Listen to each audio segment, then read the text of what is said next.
The wildest start to an NBA season I've ever seen by JxmyHighroller. That's the video for the day. But first, real quick. I have a new podcast, The Media Merchants, by myself, Dom2K, who's an old man. He's been around for about like a lot of years now on this YouTube thing. And our good pal, our prodigy, Kobe. And this is our podcast. I'll link at the top of the description. Boom, done. Great, thank you. See ya. All right, let's watch this video. This season has been a terrifyingly odd start. I can't lie. I'll say this again. It's our defense. Warriors been getting smoked. Our defense. Jazz been cooking everybody. There's a lot of concern. This bastard can't play a game. Yeah, obviously Giannis is good, even with Chris Middleton on the sideline. And the Nets suck. They kind of turned it around as of late. He was tweaking out. See ya. Jog Vaughn in there. They say Jog Vaughn was trying to hold him back. The NBA season just started a few weeks ago, and things are already completely out of control. And we absolutely love it. The NBA is back, and it's better than ever. I agree. This is the wildest start I've ever seen. I was about to say, I knew it. A new NBA Reference releases their preseason odds and projections. At the beginning of every NBA season, Basketball Reference releases their preseason odds and projections. These are usually fairly accurate. Not really. And this season was no different. Basketball Reference released their preseason projections for each team, and just a few weeks into the NBA Jazz are the season, lowest. the league has already been flipped on its head. Preseason odds projected the Jazz to have the worst record in the NBA. They are currently the top team in the West, propelled by Jordan Clarkson and a prime Dirk Nowitzki. I mean, Larry Markkinen. Right now, the Jazz are he don't play like Dirk that much. Games this he does, season. but Their projected win total look at that before the athleticism. season started was 24 wins. This has if to they be win the most 61 unexpected games start to a season ever. The Jazz part ways with their two perennial All-Stars and still find themselves tied for the most wins in the entire league. Any Jazz fans in the comments, if there is any of you Salt Lake City people, dwellers, how do you feel? How confused are you? Where does this rank on the events of the most confusing things? NBA fans, Jazz fans, where does this rank? Because I know they lost, I think, their 5th game. I think it was yesterday after this video against the Nets, was it? Or I don't know. Sixers, because Embiid dropped 59 on them. But a completely inexplicably successful team has been the Trailblazers, who were projected to be the 10th seed in the West. Yeah. But then they won. And won again. I predicted them around there, too. And won again. And by the grace of God, now have the 3rd best record in the West. I don't get it, but I don't care to. Go Blazers. The Clippers are mediocre once again. No mention. Jesus Christ, what am I doing? No mention. That was with Damian Lillard not even playing for a lot of those games. Won again, and by the grace of God, now have Go Blazers. The Clippers are mediocre once again, thanks to literally one player in Kawhi Leonard, who has taken player empowerment to a whole nother level by just doing whatever he wants to. You ate a heavy meal this evening? Now we don't want to take any risks. Might as well sit this one out, big fella. Yay, he's back. No, he's not. One of the greatest players of all time just straight up doesn't play, and we've gotten so used to him doing this, no one even talks about it. Suit up, my guy. My fantasy team is in the trenches. Do something. But at least the Clippers are just... You drafted Kawhi, Jimmy. That is your fault. I would never. There's a couple players. I know he just dropped 59 points, but I'm not drafting Embiid. I can't do the missed games. My players got to be playing. Last year, whoever drafted Kyrie was struggling. Oh, my God. It was a bad look. I remember he had went a lot later in those drafts. And and he was sitting on crazy on the IR for the whole year. But when it comes to Kawhi, though, is that I feel like at this point he's got to genuinely be injured, right? There's no way he's been load managing, quote unquote, for like 11 games now. So I don't think he's just not sitting. An absolute dumpster fire like the Warriors and Lakers. I just made a video about whether or not it was possible to buy an NBA championship, and we concluded that no, you cannot buy an NBA championship. So far this season, the Warriors are proving to be no exception to this. In fact, the Warriors are the first team in NBA history to start the season 0-6 on the road. it's getting ugly. But it's still really early in the season, so I expect this team to start figuring out things here soon as they continue to experiment with their lineups and buff out some rough edges. Now, a team that won't they've been playing like Anthony something. Any edges is this rotten bunch that call themselves the Los Angeles Lakers. Between a bench that they just beat the Nets, your though. least favorite G League team, a third best offensive option in Lonnie Walker, and Anthony Davis clenching at his back every time a defender looks at him the wrong way, this team is an absolute wreck.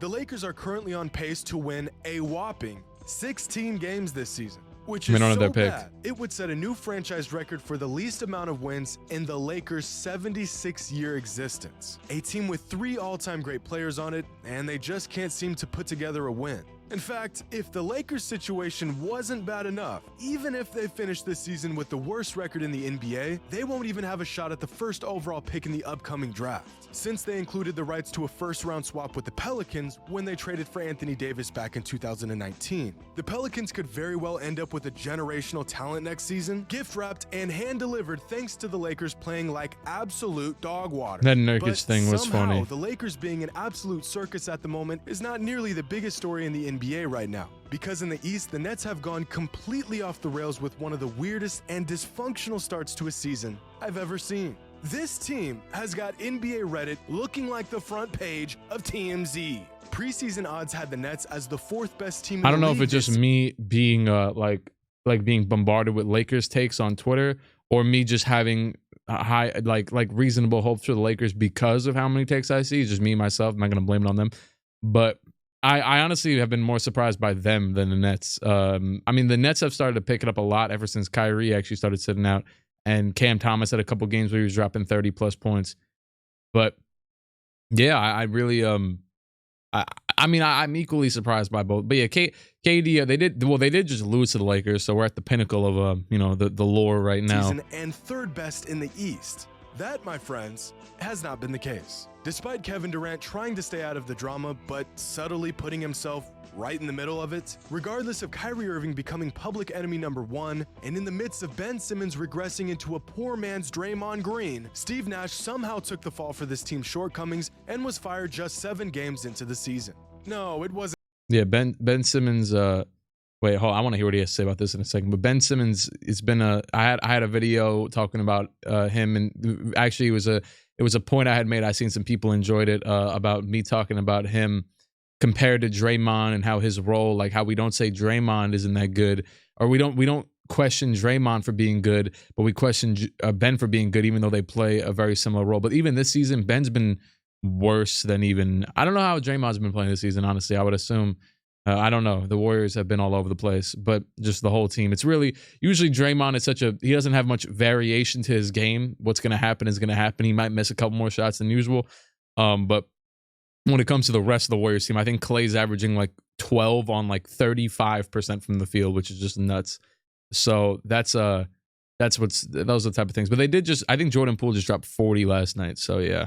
It wasn't Kyrie's distracting off-court antics. It wasn't Ben Simmons refusing to do anything on the court other than being 6'10". It wasn't Sean Marks blowing up a perfectly good roster. It was all Steve Nash's fault. Meanwhile, leading the East are the Milwaukee. I said the same exact thing about the Nets. I said the same exact thing about them in a recent video about I think so, about Steve Nash, and or maybe it was even the main channel video, but yeah, I said the same thing about how Steve Nash, like, he's not a bad coach. I feel like he might end up having the Jason Kidd arc where he ends up being in the league for 10 years anyways and finds himself a new job, not like one and done like Derek Fisher was, but because he's Steve Nash, he's a Hall of Fame coach and everything. I mean, a Hall of Fame player. But yeah, I feel like he might be back and around the scene sooner than later.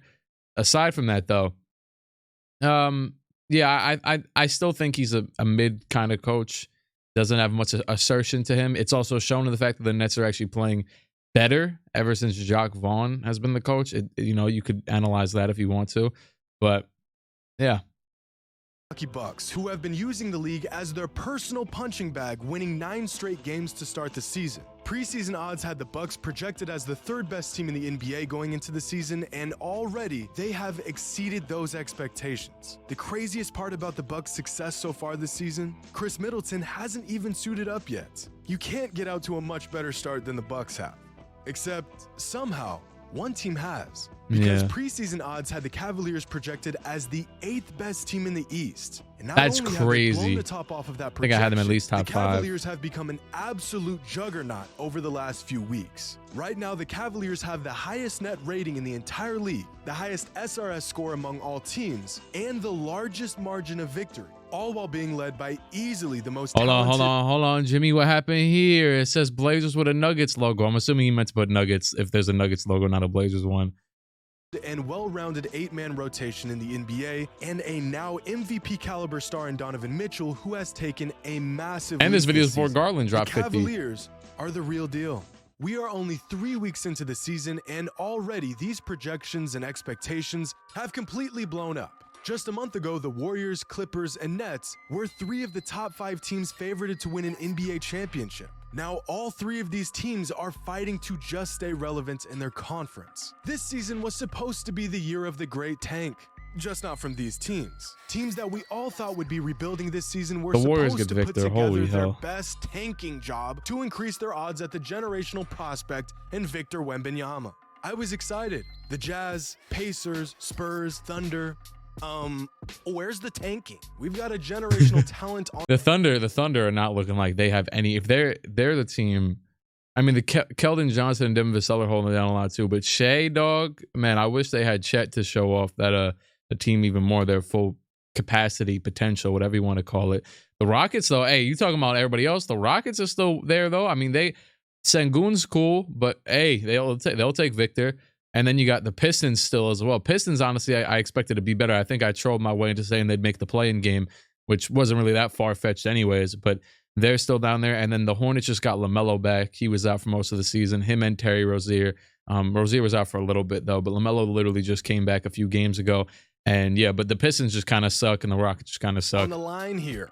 Lose. I mean, some teams are starting to look like real front runners in the Wemby sweepstakes, but I wasn't aware that the Warriors were gunning for the kid. But it's still early in the season. Anything could happen. The Warriors could pull together and look like real contenders as the season continues. The Cavaliers and the Jazz could continue their run and solidify themselves as a real threat for a title. Who knows? The Lakers could even make the playoffs. Well, let's not get carried away here. The NBA is they're back, not making the playoffs. and it just keeps getting better. Hope you all enjoyed. And as always, until next time. If the Lakers made the playoffs, this would be the most shocking season since that would be the most shocking season ever, honestly. Just confusing if they went on like a 16-game win, because that's literally what they would need to do.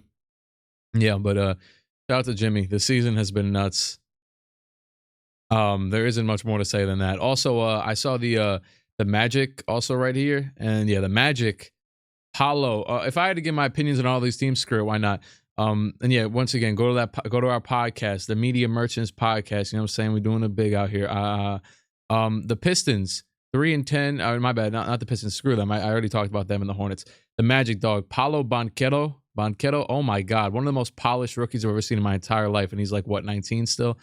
Miami is one of the weakest teams I've ever seen in my entire life in terms of depth.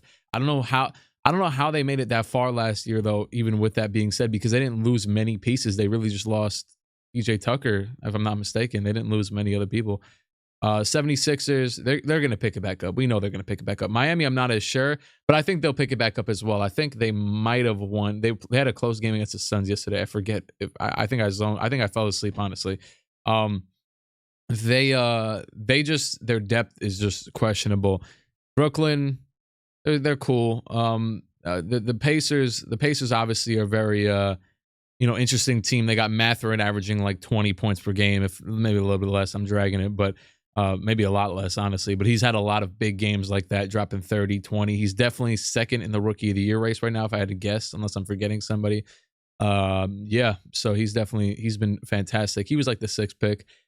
Chicago, I saw a person say, I might do a video reacting to some hot takes or something. I saw someone say that I had asked for people's hot takes just sporadically on Twitter for no reason.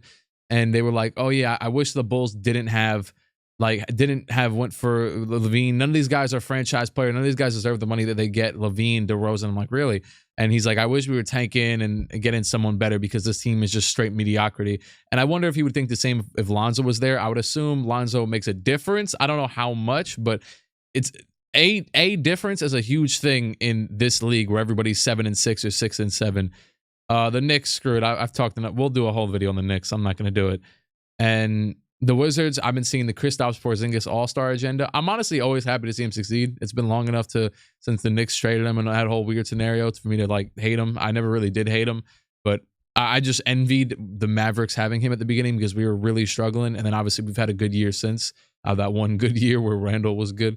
But he's been playing pretty great. I don't think anything spectacular, like insane. Raptors, Pascal, and them have been insane. I saw Delano Banton led them to a win yesterday. I was just watching his, every shot he attempted. Cavaliers, obviously insane. Hawks, the DeJounte thing is working fantastic. Celtics are the Celtics. Bucks are the Bucks. Over here, Timberwolves, the Gobert thing is just, it was just stupid to start. It's because this is the thing is that you couldn't guarantee anything better than this, even with the Gobert trade, and you traded 5 first-round picks for him, dog. So you traded him out as many picks as you have wins, and it's just stupid. It was just dumb. Like I just don't get it. I understand that Gobert is a great defender, but I don't think it just didn't make sense. They did it as a trying to have a last chance effort to try and rationalize holding on to Karl Towns like he's that guy. And he might be that guy, but at the same time, in this modern NBA, I just have a lot less trust in just big men in general. It's a weird league we're in, and I don't know. They're a weird team. I don't know how to even break down their team, but all I know is that trading 5 picks for a 31-year-old dude that didn't even make you a solidified top 10 seed, if 12, you might be worse. Genuinely, there's a very good chance they're worse than one of these teams by the end of the season. But there's also a good chance that they do overlap a team like the Spurs, the Kings, the Thunder. Even, I guess I got to be fair, even though Shea bias is crazy right now. Shea's been insane. Obviously, that's my thoughts on the Thunder. Warriors, terrible bench depth right now. Wiseman got sent to the G League today. Kings, honestly, I like the Kings a little bit. I was backing them up actually on our podcast, our first episode, saying they're cool. They're not that bad. Spurs, but although, yeah, obviously they traded Tyrese and everything, and Davion Mitchell's not doing like really setting the world on fire. So it's just still crazy situation right there. I feel like they could have done okay with that. But Sabonis has been cooking. What's his name? De'Aaron Fox has been cooking. Pelicans have had some questionable games. I think they should be better, or they will be better. We'll see what happens. Mavericks, obviously, it's just Luka fending for himself with Tim Hardaway Jr. I mean, they got Christian Wood, and they got Spencer Dinwiddie, and they got they don't got Brunson no more. Clippers, I feel like they've lost the game since this, unless I'm tripping, because I feel like their record just feels too good. People have been counting them out a lot because of the Kawhi thing. I think they'll be okay. I think we did like a little segment on the podcast called like the Stock Watch, and I said I'm going to stay neutral on the Clippers. You can go watch and see what I said for a lot of these teams. Nuggets, I love the Nuggets, even if they have some questionable things in terms of, first of all, Jokic has been just taking it easy. It's like he's been load managing, except he's kind of just there. He's just a body. And that's the great thing about Jokic is that in the NBA, one stat that can't ever be put into a statistic, if that makes any sense, is the value of a player who just has high gravity. I know gravity has become like a Twitter meme word, but a player that has a lot of leverage in on the court, if that makes any sense. A player that attracts a lot of attention. And Jokic is that, plus the fact that he's taller than you and he's going to throw better passes than you. So he's always an interesting player to have on the floor, regardless of what he's doing. And he's also just an absolute force in terms of injury. He's a repellent to any injuries at all times. The Suns, yeah, they're always going to be there. I was watching Devin Booker. I think Devin Booker is a very underappreciated player at this point. I keep on seeing debates about him, Donovan Mitchell, and Shea, I think it was. And I think as great as Shea is playing, I couldn't Booker, dog. I think he's been very underappreciated with the fact that he made it to the finals already. He had a finals. It's like that meme on Twitter where it says it's like the Twitter meme that says Riz and then harassment. And for some reason, like people just throw Devin Booker into the ladder. The Grizzlies, John Morant, yeah, Desmond Bane is God. so far. I saw someone reply to that hot takes thing saying that they're trash or something, but I feel like they're pretty good and they're getting better. So that's, and Jaren Jackson comes back today actually. And Trailblazers, yeah, like we heard about in the video. I genuinely can't. I could tell you what's making the Jazz good, but I can't tell you rationally why that's happening.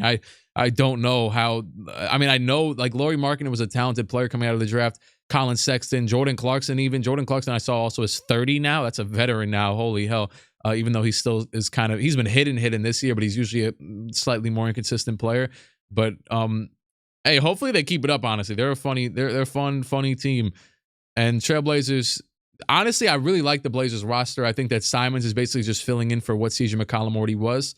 And not to say that it's to the fullest extent, but I think that being able to offload the money that you'd have to pay McCollum for averaging 23 points per game, and now he gets to lead his own team in the backcourt, at least in the backcourt, like I said, even though he is playing a little bit shakier this season, McCollum getting to do that was always the right scenario for them. They weren't meant to be together. You always see all these teams thriving with a backcourt now, like a Steph and a Clay, like a Ja and a Desmond Bane now, where one guy's more prolific off the ball and one's better on the ball, though Desmond Bane has been doing a lot on. I mean, him and Clay both do a lot on the ball as well.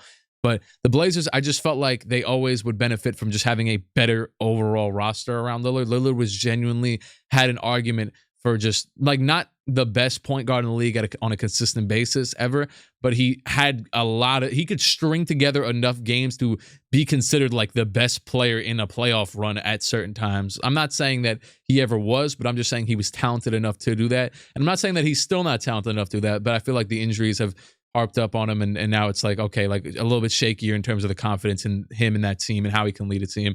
But I always thought, yeah, they would benefit because they had so much value even in back in the day in guys like Rodney Hood and Al-Farouq Aminu, like those type of guys, and Maurice Harkless, like those type of guys were huge for them in playoff runs when I was watching those games. Just the value of them having to hit shots, and it's like, all right, to a certain extent, like you just need to balance out the roster more because those are solid guys for the role they were playing, and that's why they were pretty impactful at their time, but they weren't even prolific guys. And now they actually do have some guys like Josh Hart, who's been a very solid role player for years now, and then who also hit like a game winner recently, and he could have his games where he's getting a bunch of points, like 17 plus points. Jeremy Grant obviously was a consistent 20-point scorer for the past 2 seasons, and now he's here doing the same thing again. I don't know about 20, but it's somewhere around there. And then the rest of the roster rounds itself out. Shaedon Sharp's been playing pretty great. I got to watch some more of him, actually. Yeah, I know I just rambled about stuff for like 10 minutes. Hopefully that was a good, what's it called? Sponsorship for our podcast. Go and hear more of my thoughts. And shout out to Dom and Kobe, and we're going to be doing a lot over there. And I'm still, it's not like this channel's ending or something. I'm just promoting it. It's the first time I've ever talked about it. But yeah, it's been real. It's been fun. Been real fun. And I'll see you in the next one. Adios, toodles, bye.